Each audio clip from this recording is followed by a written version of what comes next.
nós teremos agora uma mesa de debates para discutir os desafios, né, realidade, desafios e tendências de inovação. Eu convido o professor Roberto Camanho, coordenador do Inova ESPM, para moderar o nosso debate. Professor.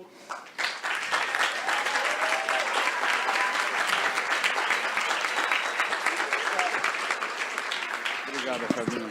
Obrigado, querido. Parabéns. Obrigado. Tudo bom? Bem-vindo. Querido, parabéns pelo prêmio agora, oficialmente. Parabéns pelo prêmio, querido. Pelo menos você fica mais no meio da gente. Tá legal, tá legal.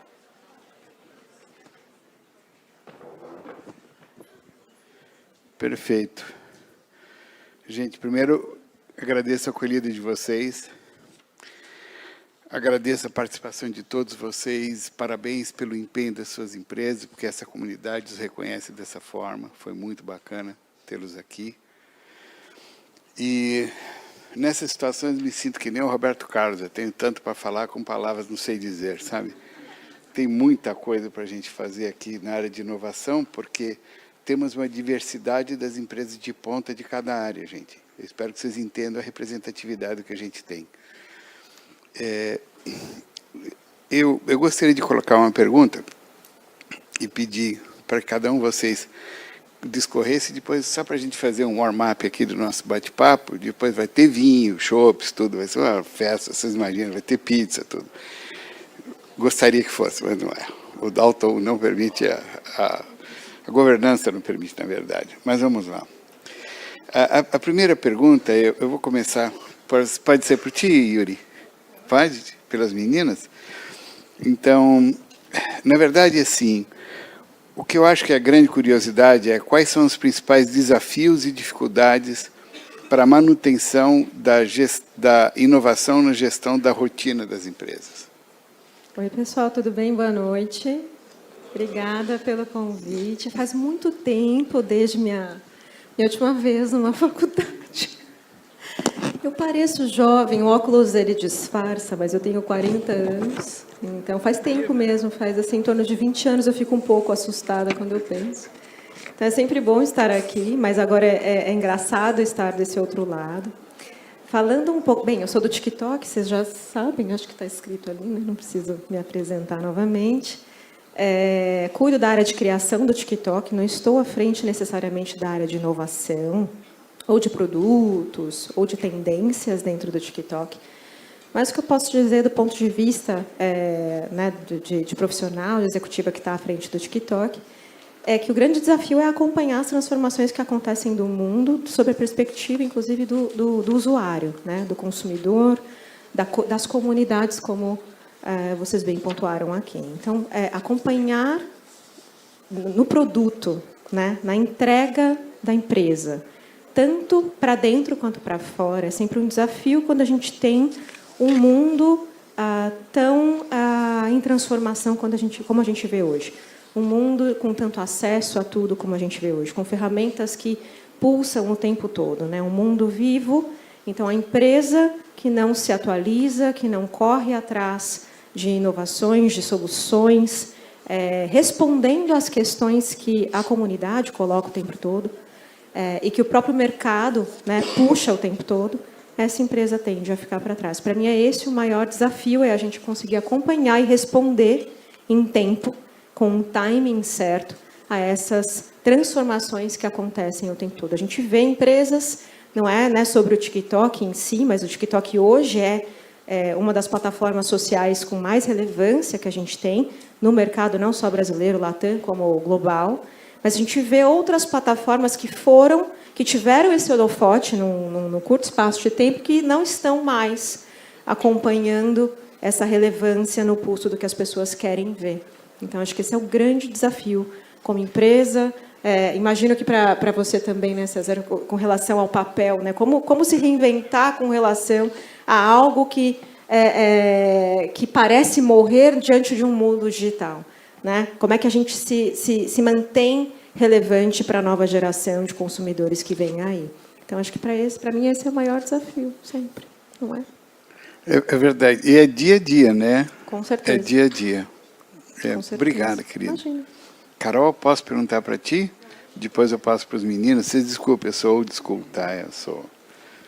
Vou até complementar aqui, acho que todos os pontos que a Yuri trouxe são, né, já fazem parte também aqui dos nossos desafios, mas acho que aqui na XP em que a gente olha, acho que a gente tem uma certeza, né, que o que nos trouxe até aqui não é o que vai nos levar adiante. Então, a cultura de inovação dentro da companhia, né, ela é muito importante. A gente, todos os dias, está ali trabalhando com muita humildade, né? Então, saber que a gente sempre está só no começo, que a gente pode inovar, construir a melhor plataforma de investimentos, já somos, né, reconhecidos por isso, mas como que a gente tem humildade em saber que a gente também está só no começo, diante de todos esses desafios que a Yuri trouxe, né? Então, o mundo, né, não para realmente, com certeza já tem novas inovações acontecendo exatamente neste momento, lá na Ásia, que já acordou, e a gente está aqui quase que no passado, conversando e trocando sobre isso. Então, acho que hoje o nosso desafio na XP é essa cultura de colaboração que a gente, de colaboração e de inovação que a gente tem. Todas as áreas, né, são responsáveis por puxar a inovação na companhia. E é muito importante a gente manter esse mindset, né? Esse jeito, essa atitude, essa cultura. Acho que hoje é um dos principais pontos que a gente trabalha lá dentro. Legal, obrigado, querida. Marcos, posso passar para ti a palavra? César, depois a gente fecha contigo. César, quer ir?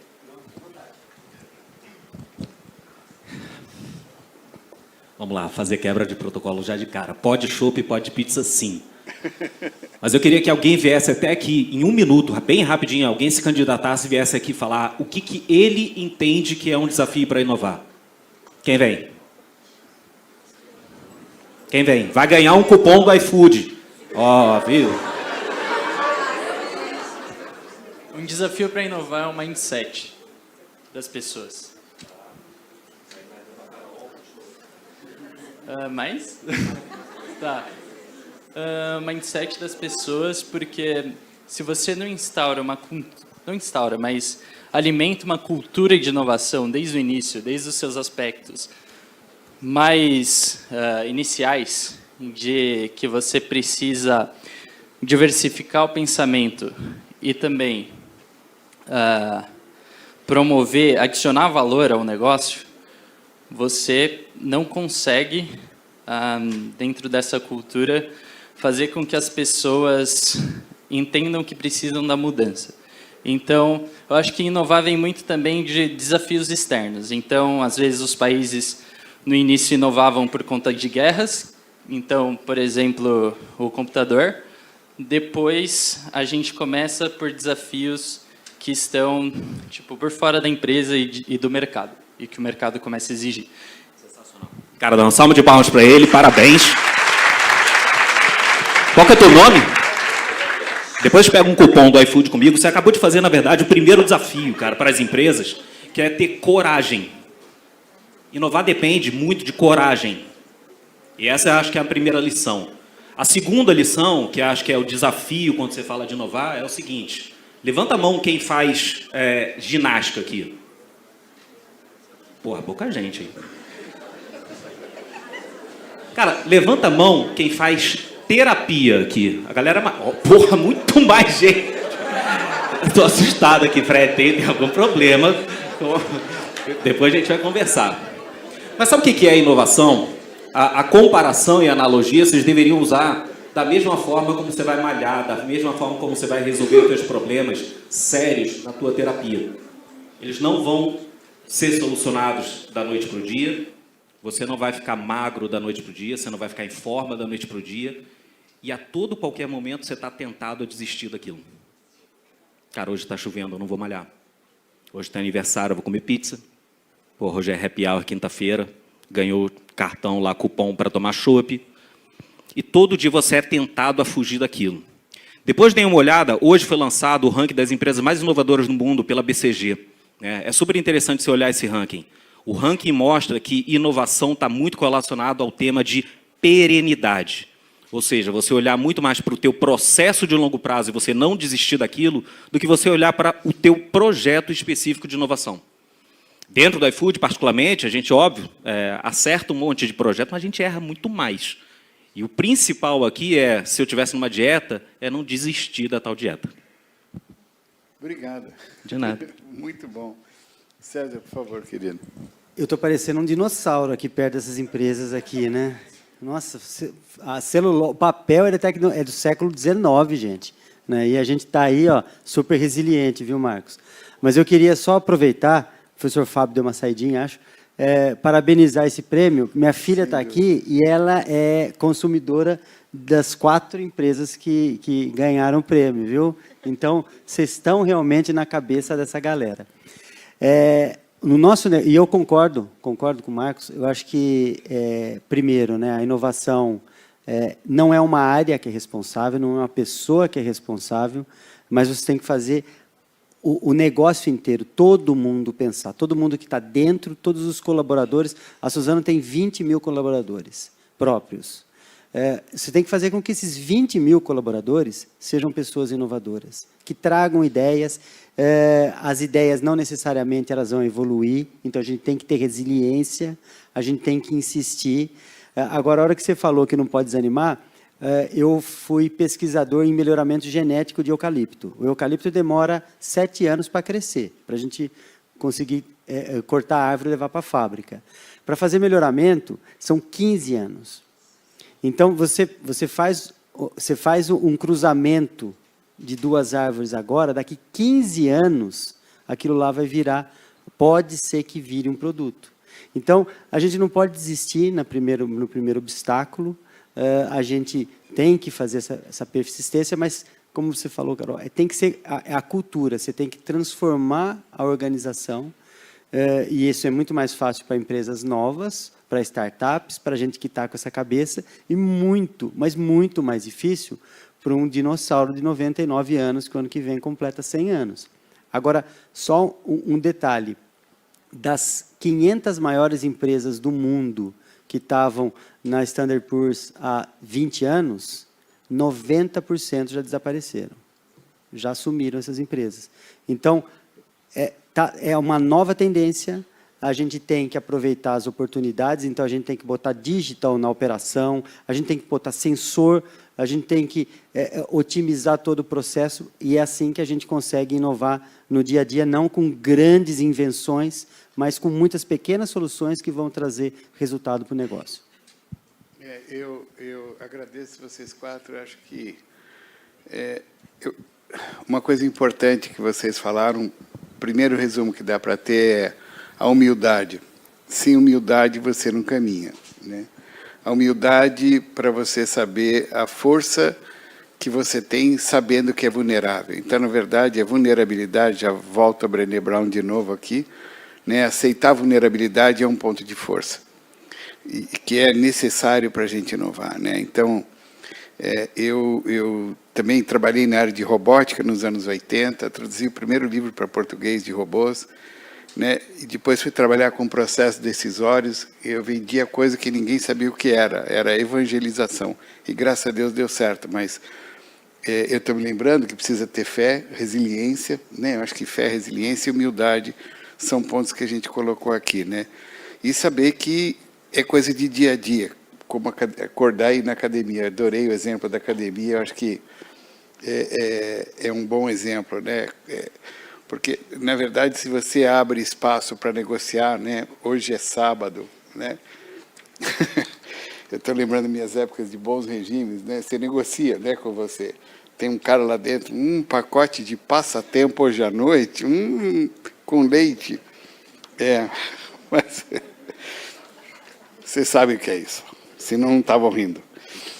Mas eu queria aproveitar e ver o seguinte, aproveitar que eu estou com vocês e ver se, na medida do possível, tirar de vocês um pouco qual é o pipeline, qual é o futuro que vocês estão vendo em cada um das suas empresas, quais são as tendências, né?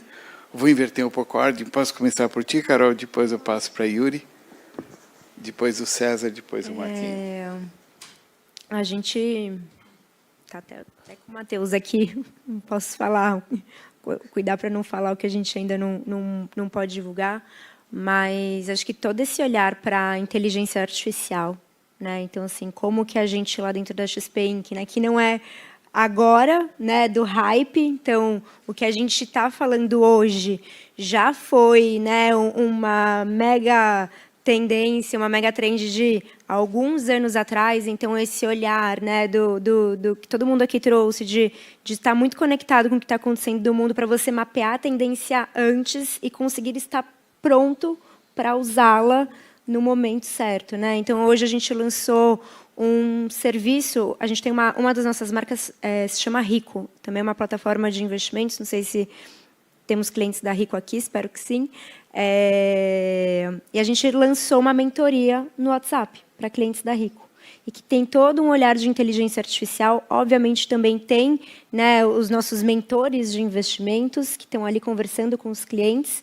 Mas é um olhar, uma tendência mapeada do nosso target, do cliente que é mais jovem, que é mais digital, que é aquela gente, pelo amor de Deus, não me liga, né? Assim, quero falar com vocês por mensagem, e a gente, né, até deu o nome do nosso serviço de Rico Direct, né? Então, me manda um direct, me chama na DM, que é por ali que a gente quer conversar de investimentos. Então, acho que essa é uma das inovações que a gente lançou, né, colocou na rua hoje, a gente lança na semana que vem, para também rollout aí para a nossa base de clientes. Então, acho que é esse tipo né, usando a inteligência artificial para criar conteúdos. A gente vem com uma campanha nova também na marca Rico, que muitos dos personagens estão sendo criados em AI. O que vem no evento da Exper lá no final de agosto, começo de setembro, também tem muito de uma entrega, né, por meio de inteligência artificial. Então, acho que o que há, sei lá, 5 anos atrás a gente estava ali falando de metaverso, hoje é inteligência artificial. E para a gente estar pronto hoje para ter essas entregas, a gente começou esse trabalho há bastante tempo atrás. Que legal. Boa essa visão, né, do time to market, né? Tem que começar agora para ter a resposta lá na frente. Yuri, posso passar a palavra para ti, querida?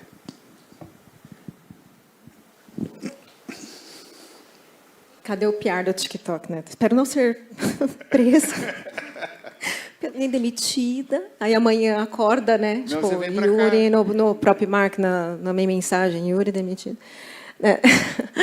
Não, gente, falando de pipeline, assim, do que a gente pode falar, é que o TikTok vem muito feroz, né? É uma empresa de cultura muito forte, de nichos, mas que também, ao mesmo tempo, de inovação, que está sempre tentando inovar do ponto de vista de produto. Mas estamos, basicamente, o carro trocando o pneu conforme anda. Os produtos que a gente tem falando do ponto de vista de marketing, né, de for business, da parte for business. E do ponto de vista de usuário também, a gente experimenta, vocês provavelmente veem o tempo todo quem é consumidor aqui do TikTok, usuário da plataforma TikTok, vocês devem observar que às vezes funções aparecem e desaparecem. Então, o mercado Latam acaba sendo muito um mercado de test and learn, e às vezes as ferramentas são descontinuadas pura e simplesmente porque não funciona na nossa cultura aqui. E o TikTok é uma empresa muito aberta aos regionalismos, à cultura local. Então, existe um TikTok para cada TikToker, né? Então, você acessa a nossa plataforma e você vai ter uma experiência diferente, inclusive, às vezes, do ponto de vista de produto, ou até de anúncios que são direcionados para você de acordo com os seus interesses. Então, isso é muito esperto. Eu acho que o nosso algoritmo ele é inovador por si só, ele é uma ferramenta muito poderosa de alcance das pessoas por interesses. Então, por isso mesmo, o TikTok acaba sendo um fenômeno. Do ponto de vista de produto, falando de plataforma, a gente, obviamente, está de olho em AI, em tudo que vem sendo discutido com relação a isso. Iniciativas shoppable, né, que facilitem o acesso ao que você quer, mas sem o clique no final. Então, essa lógica, né, antiquada um pouco, de que você precisa ir até o final do conteúdo para você finalmente, então, clicar, e isso vem caindo por terra, isso não existe mais. Então, a jornada de compra, pensando no comportamento das pessoas, ela não é linear, ela pode acontecer a qualquer momento, você pode simplesmente fazer um conteúdo, inclusive você, olha, me inspirou, você poderia claramente falar sobre a produção de papel no TikTok. Eu sou viciada, não sei se vocês já viram, gente, vídeos de assim, comunidades orientais, pessoas produzindo papel com as próprias mãos, assim, um vídeo longo. E eu estou lá, assim, olha, compenetrada. É tipo meditação para mim. Eu não faço mais exercício, gente. Eu estou faltando na ginástica, porque eu passo horas, entendeu? Assistindo conteúdos assim que eu falo, meu Deus, por que eu estou sendo impactada por isso aqui? Não sei, não faço ideia, mas eu amo. É muito gostoso de assistir. Processos, às vezes, assim, manuais, coisas muito bonitas de se ver, que, inclusive, estão conectadas com culturas tradicionais.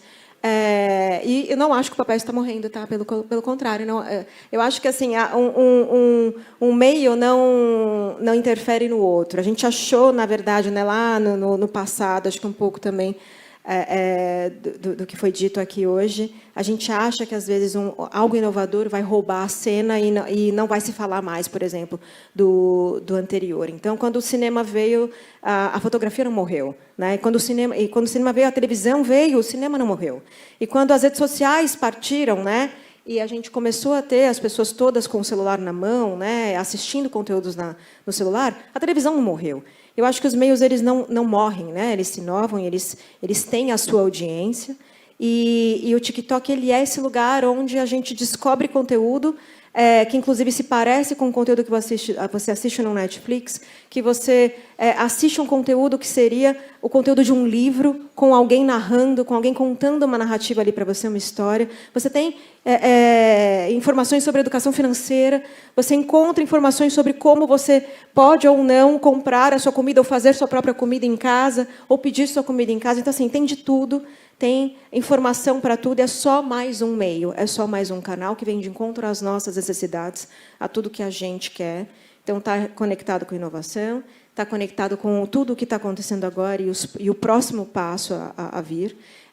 Não tenho informações confidenciais sobre produtos aqui para dar, mas basicamente sempre uma resposta a tudo que vocês pedem, a tudo que vocês querem ver, né? E, por favor, César, faça esses conteúdos aí da Suzana. Ajuda. Eu não vou fazer, não é porque eu não tenho habilidade, não, é porque senão eu vou criar concorrente. Tá?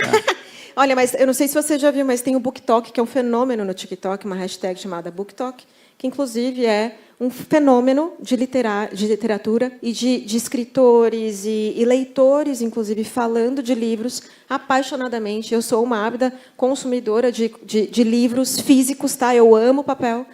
Então, o BookTok virou um fenômeno offline, né? Ele deixou de ser um fenômeno numa hashtag dentro do TikTok de indicações, recomendações de livros, para ganhar as prateleiras das principais livrarias global. Tá? Você vai hoje na Livraria Cultura e você tem uma gôndola escrito BookTok e os livros do TikTok da vez. Isso é maravilhoso de ver.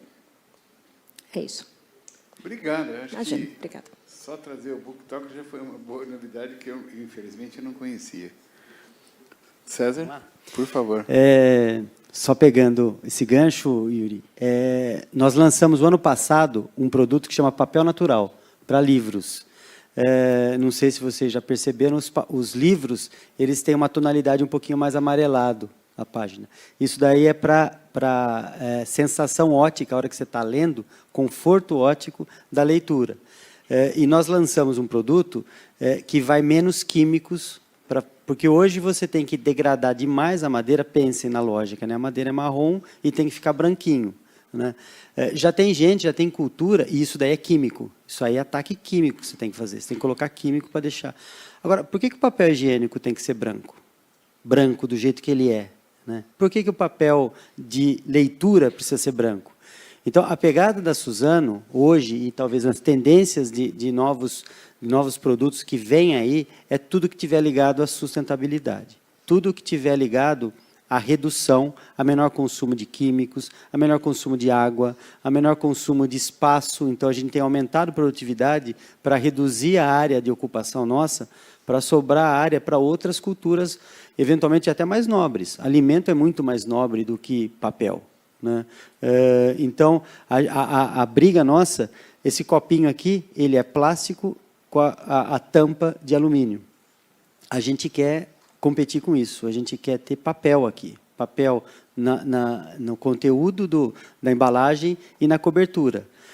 E isso daí, de novo, é sustentabilidade. É a gente pensar no planeta, é a gente pensar no amanhã. O nosso acionista controlador, ele fala que ele pegou a empresa agora recente, há coisa de 10 anos, e ele quer entregar para a nova geração uma empresa muito melhor do que ele pegou. Ele já pegou uma empresa muito grande, mas ele quer entregar uma empresa muito melhor e não só muito maior. Então, eu acho que tudo que tiver nessa linha de produtos mais sustentáveis, insumos mais sustentáveis, é a pegada que a gente tem, são novos produtos que devem aparecer no futuro próximo.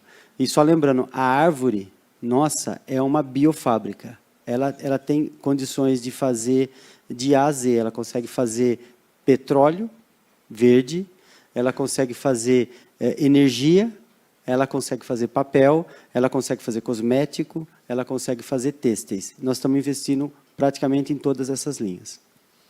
Obrigado, César. Mais uma abordagem diferente. Legal. Marcos. A palavra é contigo, meu guri. Vamos lá. O que vem por aí? Foi essa a pergunta, né, Camanho?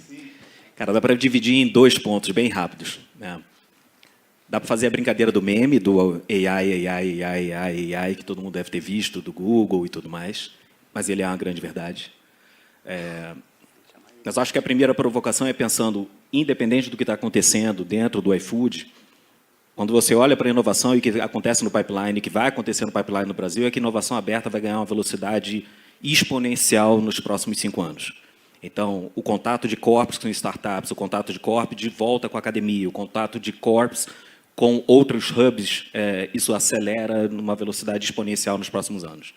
Contas internas que a gente tem é de que hoje, provavelmente, você pegando um average de empresas no Brasil, você vai ter ali mais de 60% das empresas com uma área de inovação aberta. Esse número deve chegar a 90%, 95% nos próximos 3 anos. Então, primeiro, o que vem por aí é inovação aberta desponta.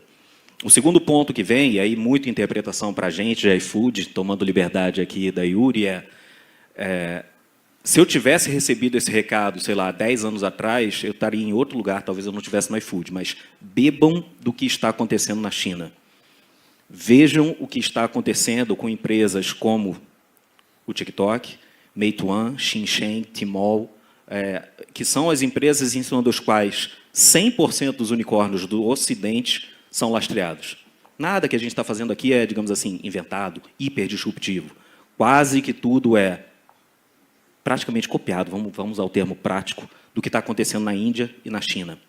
E a conta, mais ou menos, que a gente tem na cabeça, a Yuri conhece bem isso, é que normalmente o que está hype na China leva 36 meses para chegar no Brasil, se for bem tropicalizado. Live commerce hoje na China é basicamente 26% do revenue das grandes empresas lá. Você não tem hoje nenhum grande player efetivamente no Brasil que faça mais de 5% de revenue. Pô, mas por que bomba lá e não bomba aqui? Calma, efetivamente isso ainda não se tropicalizou. Acho que quando a gente desce essa pergunta do que vem por aí, a gente pensando em iFood, é legal, a gente estava um título ali de plataforma de entrega. A gente odeia esse nome, cara. A gente não é uma empresa de entrega. E eu quero ser visto cada vez mais como uma empresa de dados. Né? Eu tenho 80 milhões de pessoas na minha base, eu faço mais de 80 milhões de pedidos por mês. Eu quero ser uma empresa de dados. Quem tiver com o aplicativo aí e abrir ali, a primeira coisa que vai aparecer para vocês vai assim, restaurantes. Se você for scrollando para o lado, é para onde a empresa está indo. E se você chegar lá na tua direita, vai aparecer um negócio ali chamado assim, shopping. E é o iFood entrando... Cadê minha amiga da Amazon ali? Mas é o iFood entrando efetivamente em que a gente chama de non-food items. A gente está entregando tênis, camisa, bermuda, tudo que você puder imaginar em 15 minutos. É para aí que o pipeline de inovação da companhia está indo, Camacho. Grande resposta. Ajudou bastante. Obrigado. Eu gostaria de aproveitar que vocês estão aqui e aproveitar os alunos aqui. Eu acho que é uma pergunta importante para colocar. E é a seguinte, né? Qual o perfil do profissional que vocês buscam para uma empresa ser inovadora? Né? Vou começar por ti, César. Pode ser? O questionador.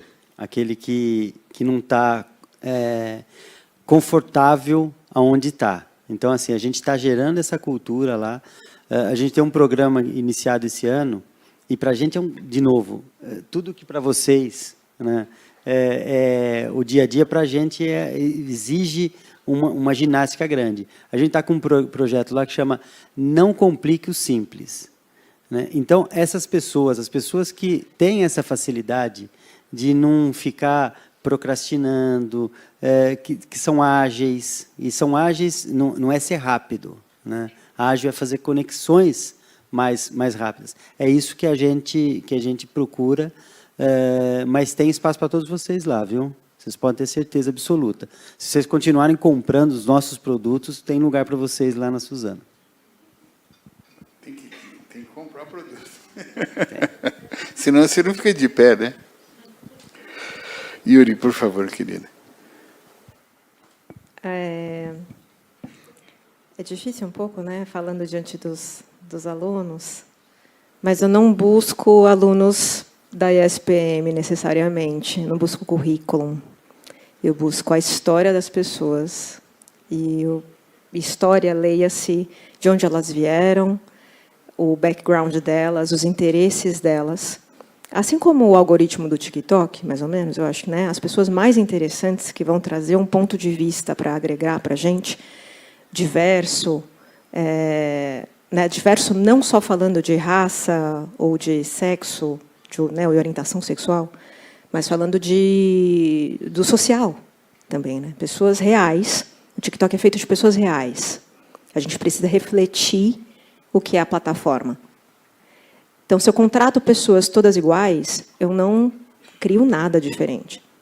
Então, para ter uma construção um pouco diferente do que a gente vê como repetição no mercado, principalmente no mercado publicitário, que é a minha área, na criação, inclusive, que é uma área super elitista, eu busco pessoas diferentes.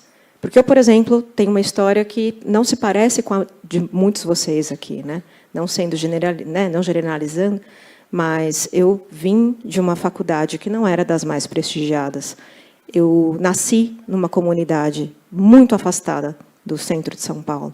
Eu demorava 3 horas, em média, para chegar até a minha faculdade, que era aqui na Vila Mariana. Eu busco histórias assim. Não que se pareçam comigo, mas histórias de pessoas reais, do Brasil real. Porque o TikTok é feito de pessoas reais. Mas todos vocês têm grandes chances, tá? Tá tudo bem. Tá tudo bem. Eu fico muito feliz que vocês todos têm oportunidade de estudar aqui, porque é uma faculdade maravilhosa. E foi o meu sonho, na época da escola, estudar aqui, como vocês estão estudando. Então, aproveitem muito, agarrem essas chances todas, porque isso já coloca vocês num ponto assim de privilégio maravilhoso para alcançar a vaga que vocês quiserem, na Suzano, na XP, na iFood, no TikTok, inclusive. Tá bom? Mas o que eu procuro como profissional é esse ponto de vista sempre diverso. Tá bom? Obrigado, Yuri. Imagina. É importante, né? Nós estamos num momento do mundo que o ser humano tem que ser humano, é só isso. Não é tão difícil, né? Não é sigla, não é marca, não é nada. Seja humano, seja você. Outro dia tinha uma aluna com os olhos regalados, parecia a Magali, né, do gibi, né? Eu falei, o que houve, filha? Ela falou, eu vou fazer uma entrevista amanhã, eu sou muito quietinha. O que eu faço? Eu falei, continue quietinha. Porque isso vai ser o quê? Uma atriz lá na hora. E ela passou, graças a Deus, né? Deixa o ser humano ser humano. Eu acho que esse é o melhor recado. Obrigado, Yuri, foi super legal. Querida Carol. Acho que lá, seja eu ali no time de marketing, acho que em outras áreas da XP a gente busca muito gente que está com vontade de fazer acontecer. Acho que quando você está ali conversando, que você vê brilho nos olhos, que a pessoa está sedenta, que ela, assim, acho que quem está muito afim, sabe? Acho que esse já é o... Então, meio caminho andado, porque as outras skills a gente pode ensinar. E aí a pessoa está com muita vontade de fazer acontecer, para a gente é muito importante na hora do recrutamento, da seleção, né, da tomada de decisão, e pessoas curiosas. Então, curiosas a aprender, a buscar, a trazer um olhar novo. Acho que tem muito a ver, né, tanto com a resposta do César quanto da Yuri, assim, a diversidade, mas acho que gente que está com vontade de fazer, que é curioso, para mim, são os dois principais pontos ali na hora da decisão do recrutamento. Obrigado, querido. E você, Marcos, querido? Cara, eu vou fazer jabá. Eu estou com vaga de estágio na minha área e estou com vaga de analista de inovação na minha área também. Né? Já se candidatou. A gente chama as pessoas que trabalham dentro da área de inovação no iFood de pilotos de jet ski. Tá? E o que é o piloto de jet ski, se eu for resumir em um tweet, é a pessoa autêntica. É como o meu amigo ali teve coragem de virar e falar, cara, eu vou pegar isso aqui, vou pilotar e vamos ver o que vai acontecer. Long story short, cara, autenticidade. Obrigado. Mais uma vez, deixar o ser humano, né? Na verdade, não tem segredo. Sejam vocês, na sua essência, busquem a sua essência e põem em prática. É a melhor coisa que tem. Melhor fase do mundo que a gente está vivendo, acho que é isso. Acho que foi um ganho que a pandemia trouxe, né? Um dos ganhos que a pandemia trouxe. Eu participei de alguns calls. Eu me lembro que um call com uma executiva de uma empresa, uma das maiores automotivas multinacionais, que a hora que ela apareceu, eu falei, bom, acho que a amiga dela ligou a tela e falou que ela já vem, e era ela, a grande executiva, uma VP de uma montadora monstruosa. E aí fiquei encantado, né, porque eles mostraram para a gente que basta ser humano, não é o label, né, a participação. Eu estou recebendo sinais aqui, porque está entupido o número de perguntas, tem gente querendo fazer perguntas, eu vou abrir para as perguntas da plateia. Tá? Temos a primeira pergunta aqui. Olá, obrigada por ouvir vocês. Eu estou ouvindo bastante sobre gente, né, sobre os comportamentos, as competências, o que cada indivíduo tem. Eu queria ouvir falar um pouco da gestão, do cuidado do ambiente, assim, um pouco do que a empresa faz para construir esse ambiente que propicia inovação. Só pedir, Flávia, por favor, se identifica.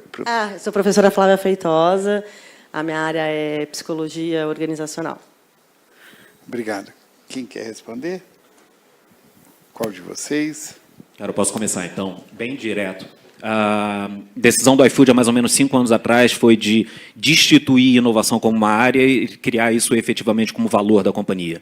Leia-se, 100% dos funcionários são avaliados por inovação. Independente da área, independente do modelo. Quando a gente vai para a cultura, efetivamente, como você está falando, dentro do que eu estou chamando aqui de área de jet ski, o que a gente tenta promover é um ambiente onde a pessoa possa testar muito mais do que eu chamo da área core do iFood. Exemplo claro, imagina você mexer dentro do aplicativo agora, com 60 milhões de pessoas usando aquilo ali e quebrar. Não tem como. Então, a gente monta aquele laboratório, a área de inovação funciona como se fosse esse backstage, onde a pessoa tem muita liberdade, e uma liberdade que ela não tem em outra área da companhia para errar, que é o termo do fail fast que a gente tanto ouve. Próxima pergunta, pessoal. Só um minutinho, Suzy. Por favor, Carol. Não, só ia complementar, porque quando a gente olha para pessoas, né, para gestão, acho que tem muito da questão da cultura. Então, lá na XP que a gente fala de sonho grande, mente aberta, espírito empreendedor e visão cliente. Todo time busca isso, todo time semestralmente é avaliado em cima desses pontos. Então, a gestão está muito alinhada no fim das contas, né, tudo isso propicia um ambiente, um clima, uma governança de inovação. Né? As pessoas têm liberdade, se sentem seguras para inovar e, consequentemente, para errar. Acho que a gestão tem que puxar. Né? A gente fala muito também do líder da liderança pelo exemplo. Né? Então, quando a gente está falando de gestão de pessoas, como que a gente também, os líderes estão ali puxando, dando exemplo, fazendo as provocações certas na hora certa para que os times se sintam bem naquele ambiente, consigam trazer inovações, frentes novas, projetos novos. Eu achei muito interessante você comentar isso do ambiente não punitivo da inovação, né? Porque é importante a gente lembrar, se você está inovando, porque você nunca fez antes. Se você nunca fez antes, não tem certo e errado. Você pode falhar, mas não tem certo ou errado. Então, o duro é quando o ambiente de punição e fala, saia da caixa. O cara fala, você acha que eu sou besta? Né? O ambiente tem que permitir isso, né? Tem que permitir que a gente consiga sair da caixa sem ser cobrado por isso se não der certo. Suzy, por favor. Para uma empresa que predominantemente é formada por engenheiros, os processos, os gestores eram técnicos. Normalmente era esse o movimento que a gente via, e a gente vê ainda em muitas indústrias. E essa duplicidade de função, de ser gestor de pessoas e ser técnico, a gente percebeu que a chance de êxito existem os outliers, mas não é um negócio trivial. Então, a gente tem feito lá um processo de meritocracia, como todo mundo tem, como o ambiente nosso empresarial exige, só que a gente está formando gestores. Então, a gente começou agora um programa, professora, que chama Dupla de Cultura. Então, é um líder com outro líder, e eles com sessões, e eles trocando experiências, porque antes era sempre aquele processo do chefe com o liderado, né? Então, isso daí está trazendo um aprendizado enorme. Então, a gente escolhe quem é a nossa dupla, e, em geral, a gente é incentivado a escolher pessoas que são completamente diferentes da gente, e aí, nesse processo bem orientado, a gente está aprendendo e está crescendo cada vez mais. Mas gestão de pessoas é um desafio gigante. Por favor. Já que todo mundo respondeu, poxa. Vamos falar também. O processo do TikTok se parece muito com o da Suzana. É engraçado porque a empresa, né, Suzano, tantos anos aqui, 99, você falou, o TikTok que acabou de nascer, e a gente vê um compromisso muito forte com as pessoas, principalmente desse ponto de vista de gestão e formação de novos líderes, a partir do time que já existe. O time é super jovem. Estamos aqui na Operação Brasil há cerca de 2 anos e meio de operação. E a gente já vê grande parte dos líderes hoje, jovens líderes, que a gente tem em posições de manager de pelo menos 3 ou 4 pessoas iniciantes, com times feitos de pessoas que iniciaram como analistas, como criativos, ou como pessoas que estavam ali numa base, num cargo de entrada do TikTok. Então, a gente vê um grande time hoje de treinamentos formado por cerca de 6 pessoas, muito imbuído em desenvolvimento e trazer inovação do ponto de vista do mercado, com cursos que a gente compra para as pessoas e que o time do TikTok tem acesso, com um programa semestral de performance review, que a gente chama que é aquela avaliação 360. Então, todos se avaliam, os pares se avaliam, o manager avalia outros managers e os liderados avaliam o seu líder e o líder avalia seus liderados. É um processo 100% confidencial, também que traz depois o feedback compartilhado com todo mundo, de alguma maneira, né, muito sutil ali no que precisa melhorar e no que pode ser melhorado num curto e de longo prazo. Iniciativas como cursos também de inglês para pessoas que precisam do inglês para trabalhar diretamente com os times globais. A gente tem várias iniciativas que favorecem também esse sentimento de reconhecimento imediato. A gente não necessariamente fala de meritocracia dentro do TikTok, mas a gente fala muito de quem compartilha e quem, de alguma maneira, está determinado a cumprir. A gente tem alguns valores dentro da empresa que não mudam, que são o que a gente chama de Byte Styles, que vem da ByteDance, que é a empresa mãe do TikTok. E esses Byte Styles têm valores muito fortes, como Grow Together, pessoas que têm, às vezes, avaliação não só com relação à sua performance em si, no dia a dia do trabalho, mas como gente. Como essa pessoa é com os outros, como essa pessoa fala com os outros, como ela constrói no dia a dia dela relações com os outros. E isso tem peso 2. Então, a gente vê muitas pessoas sendo, muitas vezes, promovidas dentro do TikTok, recebendo a chance de liderar outras, pura e simplesmente porque, não porque a performance delas, do ponto de vista técnico, era muito incrível, mas que elas são pessoas muito boas de gente.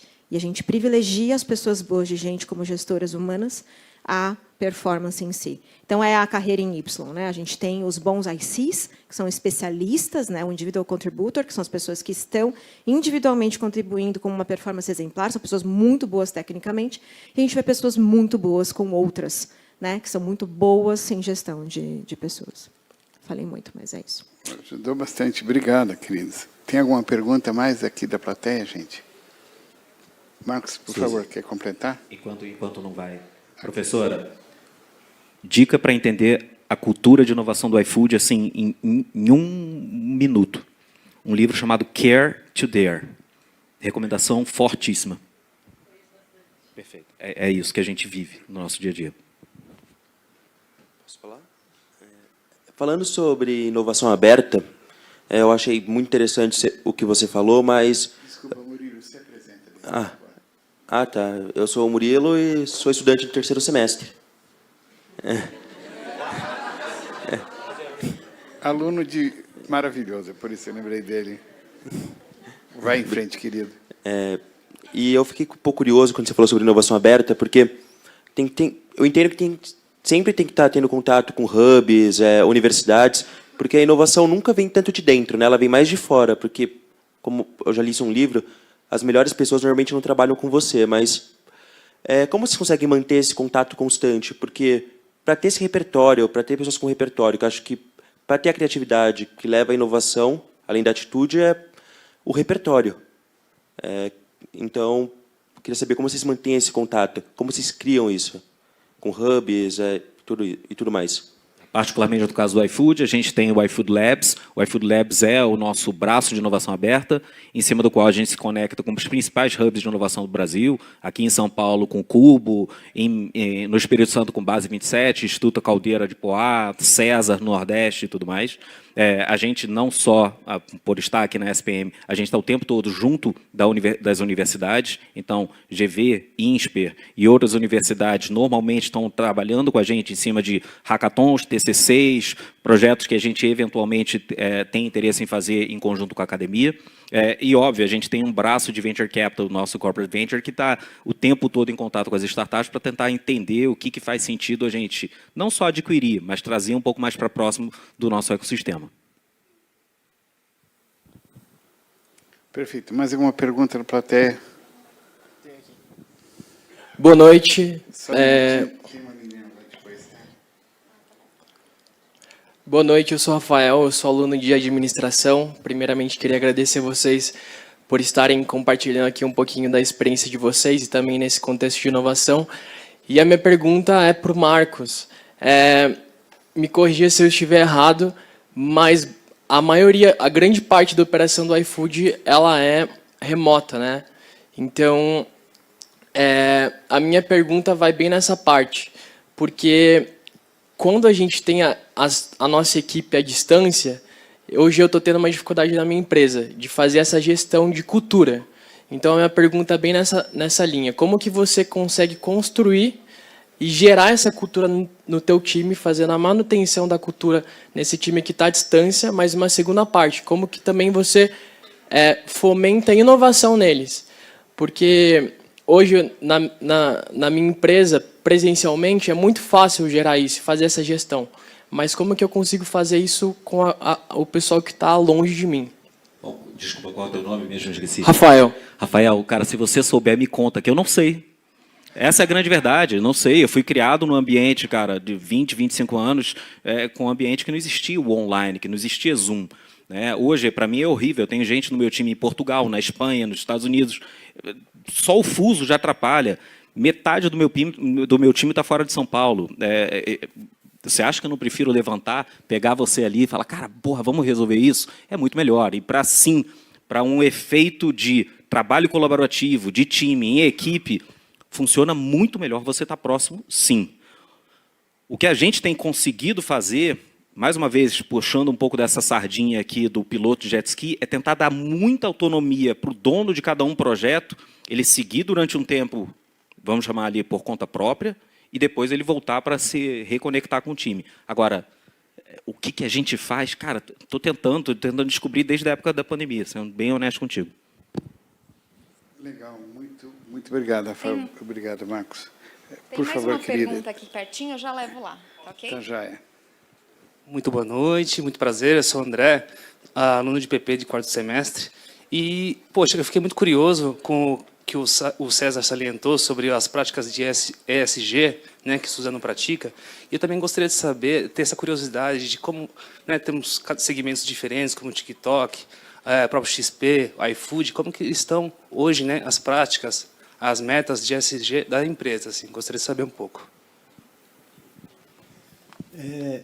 Nós temos o que a gente chama de compromisso para renovar a vida. São 2 pilares. O primeiro pilar de pessoas, o segundo pilar é do planeta.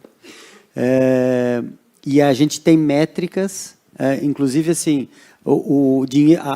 a gente está terminando uma fábrica em Ribas do Rio Pardo, no Mato Grosso do Sul, vai ser a nova fábrica da Suzano, e ela vai custar 22 bilhões de reais. Então, os investimentos, o nosso negócio é um negócio de capital super intensivo.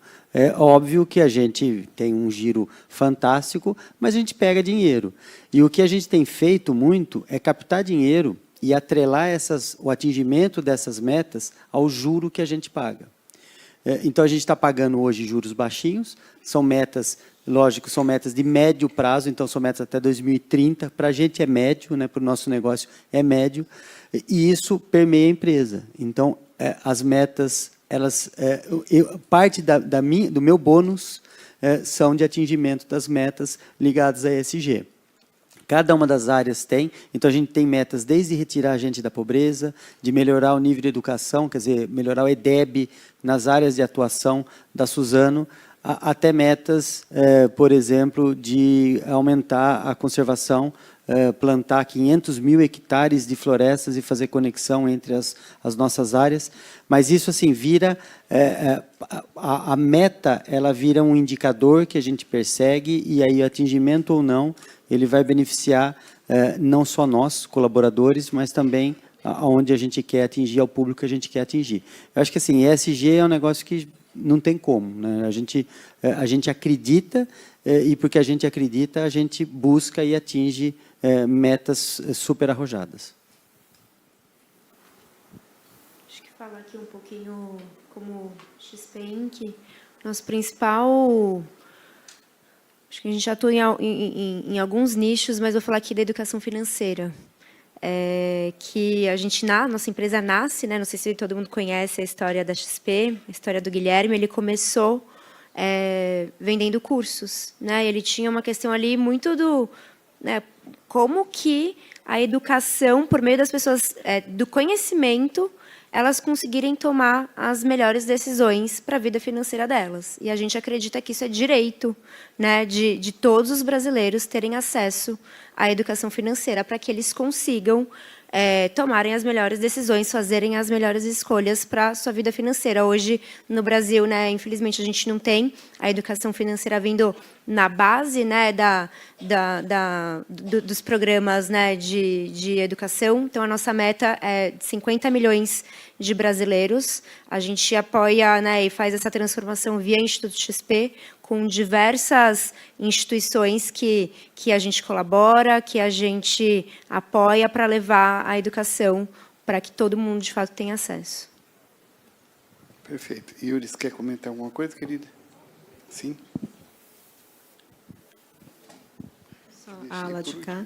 Também, mais uma vez, compromisso com as pessoas, compromisso com o meio ambiente. Obviamente, quando eu falei dos bite styles, que é a medição interna que a gente tem dos valores internos do TikTok, e não só do TikTok como da ByteDance, a gente tem esse compromisso para fora também. Então, o nosso marketing, por exemplo, faz muitas parcerias com relação a ONGs que apoiam, desde educação infantil quanto financeira, em todas as áreas, nos âmbitos sociais, mas principalmente conectado com valores humanos, com apoio às pessoas, inclusive formação de pessoas, para que elas possam usar a internet, usar o TikTok como uma ferramenta de trabalho, como uma ferramenta de construção e de geração de renda.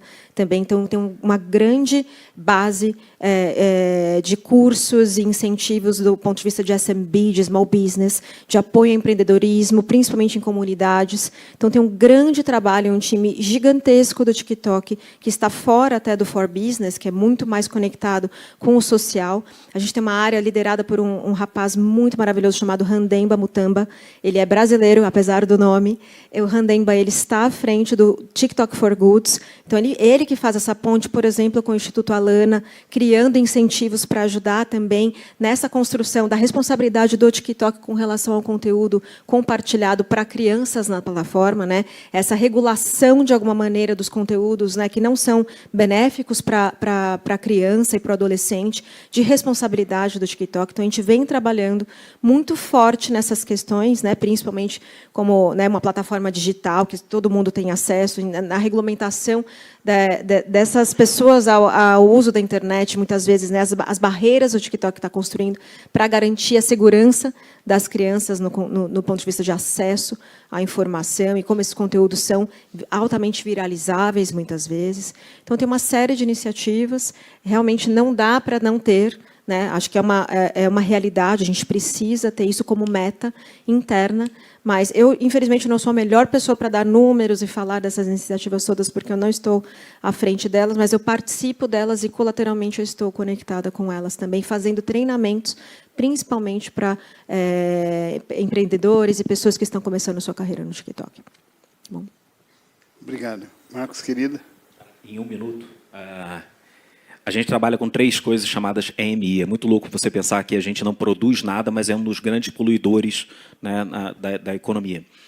Por educação, e parece que foi casado, mas eu juro por Deus que não foi. Tá? Por educação, a gente faz um programa em conjunto com a XP, exatamente de formação de pessoas e olhando para o gap educacional do que vai acontecer nos próximos 5, 10 anos e tentando formar pessoas dentro de áreas que a gente acredita que vão ter gap no Brasil.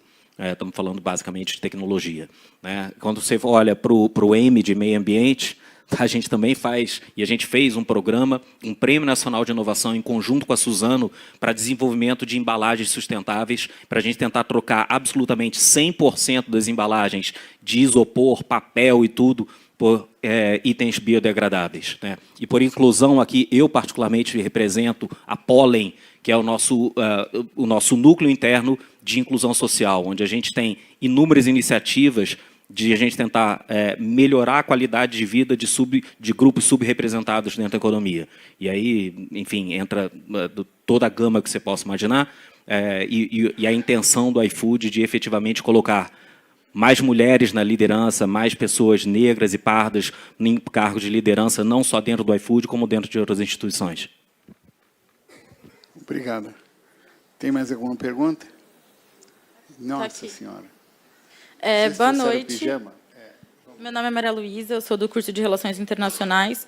Eu queria perguntar, dentro do setor que vocês atuam, como que a questão de propriedade intelectual e patentes afeta no avanço e no investimento à inovação?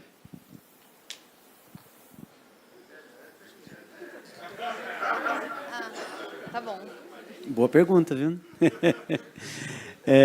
Você sabe que eu sou head de IPI na Suzano e a gente discute como a gente pode criar um ambiente de mais colaboração. A API, na verdade, é uma salvaguarda que a gente tem, né? É o retorno que a gente tem dos nossos investimentos, mas, ao mesmo tempo, ela impede ou ela bloqueia a colaboração, né? A criação de um ambiente de colaboração. Então, a gente criou lá um conceito em alguns casos, de patente social, que a gente chama. São depósitos que a gente faz. A patente, só para, talvez, rapidamente explicar um pouquinho, a patente é uma reserva de mercado. Você patenteia o negócio e o Estado te concede o direito de, durante um tempo, você explorar por exclusividade aquele item. E o conceito é o primeiro que patenteia. Não é o primeiro que inventa, é o primeiro que patenteia, né? A gente segue um pouquinho a regra americana. Então, se você inventou alguma coisa e não patenteou, você perdeu o direito. Então, o que a gente tem feito em alguns casos é uma patente, a gente deposita e a gente abre ela. A gente disponibiliza para ninguém patentear e ganhar dinheiro ou tentar bloquear o desenvolvimento. Mas é um trade-off assim, enorme, essa questão de o que você patenteia, por que você patenteia. No nosso negócio, patente não é tão relevante. Se você pegar o negócio, por exemplo, de fármaco, os caras investem 20% do faturamento em novas moléculas. A briga, a guerra é muito grande. Então, eles têm, por direito, que buscar o retorno do investimento através de patente. Mas, assim, a gente discute, a gente tem um board lá, a gente tem um comitê que analisa quais são as patentes que a gente vai depositar ou não, e não pode ser a decisão na cabeça de uma pessoa, porque, às vezes, essa pessoa vai tomar uma decisão que não é, talvez, a mais correta. Perfeito. Eu vou pedir desculpas de não continuar as respostas, porque já vem uma mensagem do Olimpo, que meu microfone explodirá em 5 segundos se eu não cortar o microfone. Né? Então, eu quero agradecer. Eu não sei como agradecer vocês. Foi muito rica a noite. Foi maravilhoso a gente estar junto. Eu queria colocar um ponto importante que eu acho que... Eu estou me lembrando quantas noites Fábio Câmara e Suzy me ligaram e se dedicaram nos finais de semana para que esse evento acontecesse. Tem outros professores que, com certeza, o Fernando, outros. O Fernando também se dedicou muito. Se eu esqueci alguém, me perdoe, mas do fundo do coração, graças a Deus, temos um grande ambiente com a Fred aqui, um ambiente harmônico, de dedicação, onde nós temos orgulho um pelo outro, que eu acho importante você acordar de manhã e trabalhar num lugar que você tem orgulho das pessoas. Né? Então, temos isso aqui. Eu quero agradecer demais vocês dois, ao Fernando, aos demais professores que dedicaram, que estão aqui. E a vocês 4, por mim, eu punho vocês num Kinder Ovo e levava para casa para trazer amanhã. Muito obrigado. Eu vou apresentar o Inova SPM, que é o núcleo o hub de inovação, o que está sendo lançado agora, e que formalmente eu quero convidá-los para fazer parte do conselho, tá, de especialistas do mercado que eu vou trazer. Nós vamos fazer uma reunião à distância semestral, vou fazer um manualzinho de governança para que a gente tenha, e vocês vão entender agora que eu vou explicar como que a gente vai trabalhar em conjunto. Muito obrigado, Deus abençoe vocês, mas a gente continua, vou continuar aqui com vocês.